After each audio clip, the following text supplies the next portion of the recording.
markale kuna soo dhawaada barnaamijkeena mawlada dhalanka waa ka dhageysataan dhalan kuriye toddobaadkana cafuri waxaan idinku haynaa sheeko kale oo xiiso leh sheekadan waxay ku saabsan tahay shimbirkii la cusuriyeeyay ama la takoray sidoo kale ama la hayb soocay waxa la caruuray bari hore ayaa waxa jiray oo meel xeraa ku noolaa shimbiro kala duwan iyo xayawaan kala duwan ayaa goob xeraa ku xareysnaa xuur ayaa waxay bolay dhigatay oo ku dhashay isla goobta xerada 7 beeda ayay dhashay muddo ayay xanaaneyn jirtay oo eegi jirtay dusha ayay ka kori jirtay muddo badan waxay xanaanaysana waxa waqti dambe la soo gaaray xilligii beedadku ay dilaacayeen xuurtana intay ka kacday beedkeedii ayay gashay biyo u dhowaa iyadoo sheeda ka eegaysa caruurteeda durtaba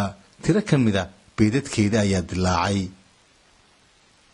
waa 6 ka mida beedadkii u yaalay balse 7 ayay haayeen aadayay ugu faraxday oo way soo dhaweysay mid ayaa raagay oo aan dilaacin muddo ayay sheeda ka sugtay waxayna la yaabtay sababta uu dilaaci waayay waxay leedahay maxaa kugu dhacay ilmahaygiyo maxaad uga dambaysaa walaalaha markaasay mar kale ku fadhiisatay si ay u kululiso misna maalmo kadib ayaa u dilaacay way eegtay oo waxa ka soo baxay wax aad uga tacajabiyay ilmo amba shimbir aad uga fool xun kuwii ay dhashay intee argagaxday ay ku tiri allah maxaad ahayd maxaad uga duwantay caruurtayda sidaad u eeg tahay isna waa ilmay waxa uu hooyo waa ku soo dhaqaaqay laakiin caruurtii walaalaha inay 6 kale ahaa ee isaga ka quruxda badnaa ayaa ku wada qoslay mar kaliya waxay ku dhaheen fool xumida maxaad nooga duwantay maxaad midabka kale u leedahay iyana waxay ku tiri waa walaalkiina daaya ma aqaan sababta uu sidan u noqday aad ayuu uga xumaaday inuu ka midab duwan yahay walaaladii muddo ayaa uu korayo xataa ka weynaaday markastana way caayeen oo waxay u arkayeen qof aan iyaga ka mid ahayn ama mid fool xun oo qoyskooda quruxda badan leh dhibaato ku ah hooyadii ayaa had iyo jeer dhiiri gelin jirtay waxayna ku odhan jirtay ilmahaygiyow ha niyad jabin kelidii ayaa goob kasta looga tegi jiray ma jeclayn walaaladii inay la ciyaaraan kii soo hadhana waxaa ku odhan jiray waxaa tahay mid fool xun shimbiraha eeda doofaarada iyo digaaga xerada ku nool ayaa ku qosli jiray oo mid kasta si gaar ah ugu madadaalan jiray alla fool xumide kanoo kale weli maanan arag hooyada xagee kaa keentay hooyadii waxay ahayd wehelka keliya ee dhiirigelisa inkastoo iyada laftigeedu ka yaabtay sababta ilmaheedu uu uga duwan yahay haddana waxay ku odhan jirtay hooyo abuurtan allah kuu qadaray ah ka xumaan maalinba maalinta ka dambaysay ayuu ciriiri sii dareemayay takoor iyo in bulshada laga saaray oo hintuna indhihiisa kama kala go-aynin muddo ayaa u fikirayay markastana waxaa ku qaadan jiray oohin iyo wax isweydiin sababta uu uga midab duban yahay walaalihii sababta uu wehel la-aanta u yahay sababta cid waliba isaga u caayayso bulshada looga takoorayo looga dhex saarayo maalin dambe isagoo hooyadii la nool oo ahayd wehelka keliya u haysto ayaa niman uga arsatay soo weerareen shimbirihii waxay toogteen oo ay la heleen xabadihii ay ridayeen hooyadii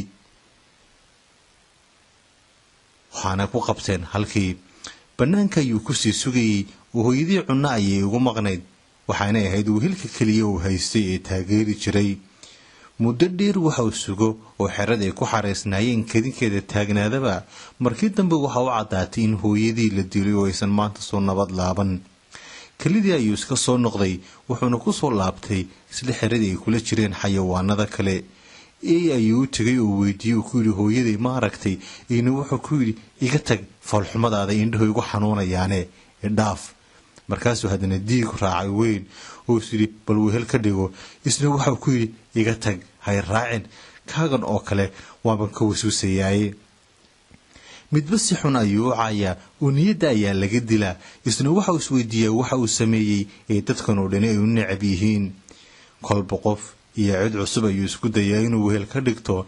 markii dambena waxa uu caddaatay inuusan hayn sabab uu halkan u sii joogo, wuxuuna isaga tegay xeradii xayawaanka kale kula noolaa.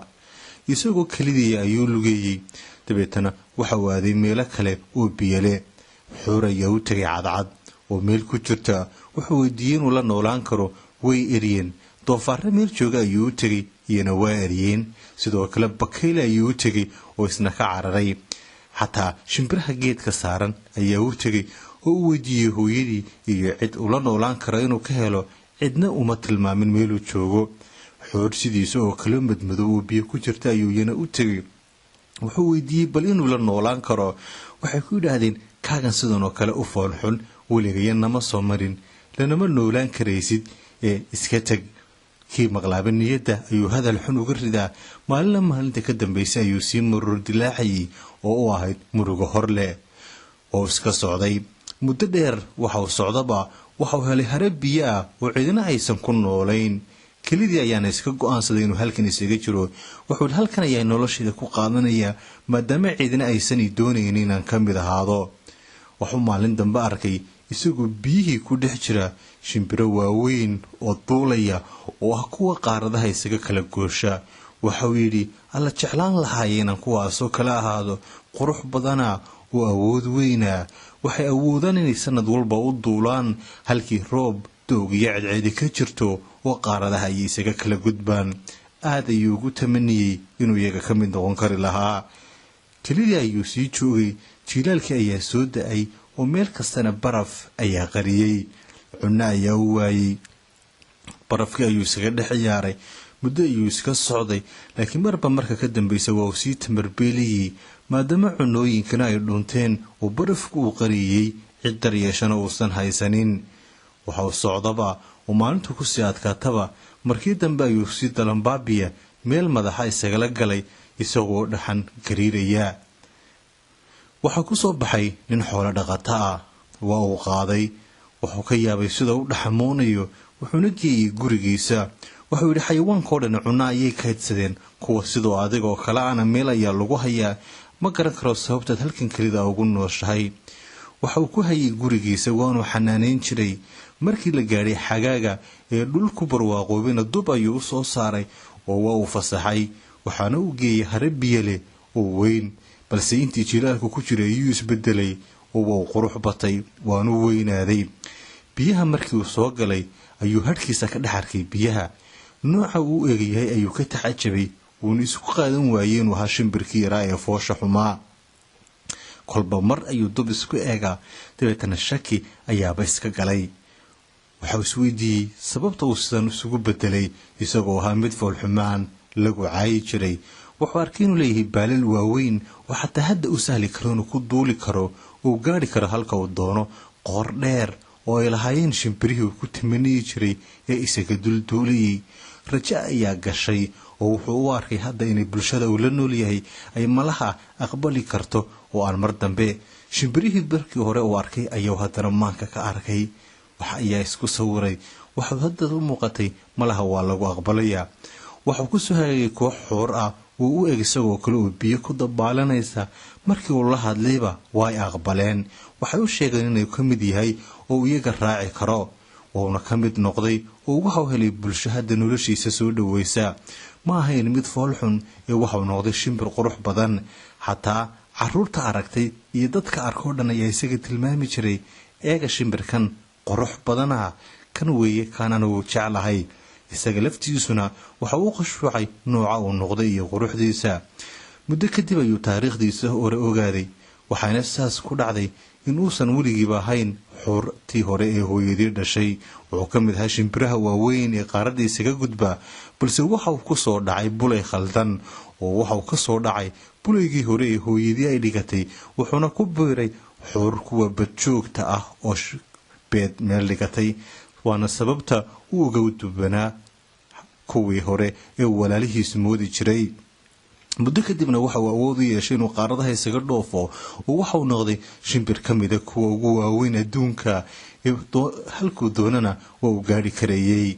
wuxuuna ka baxay cunsurinimadii. sheekada tan caruurey waxaad ka baratay dhibta ay leedahay takoorku iyo cunsuriyadu iyo xanuunka ay la dhaxlaan dadka bulshadeena ka midka ayna la nool ee la haybsooco amba si uun loo diido noloshiisa. waxaa laga yaabaa xataa haddii caruurnimadaada iskuulka aragto ilmo lagu diidaya abuurtiisa, noocu eegyahay, dherarkiisa, midabkiisa iyo hadduu xataa naafe yahay abuurta alle. tan waxay leedahay xanuun waxaana dareemi karo oo keliya qofkii ay ku dhacday. balse xataa haddii aad og tahay haddii lagu haybsooco amba lagu cunsureeyo amba saaxiibadaha ay diidaan inaad nolosha la qaybsato iyagaad ka mid noqoto, haddii aad dadaasho waxaad heli kartaa dariiqyo kaloo noloshaada horumar ku gaadho. sheekadeenii toddobaadkuna intaas ayay inoogu dhan tahay. tan iyo kulantideenna dambe intaynu sheeko taloo kalea ku kulmayno waxaan idinkaga tegayaa nabadgeliyo. maalmuhu ha idin wacnaadeen meel kastoo dunida aa ka joogtaan.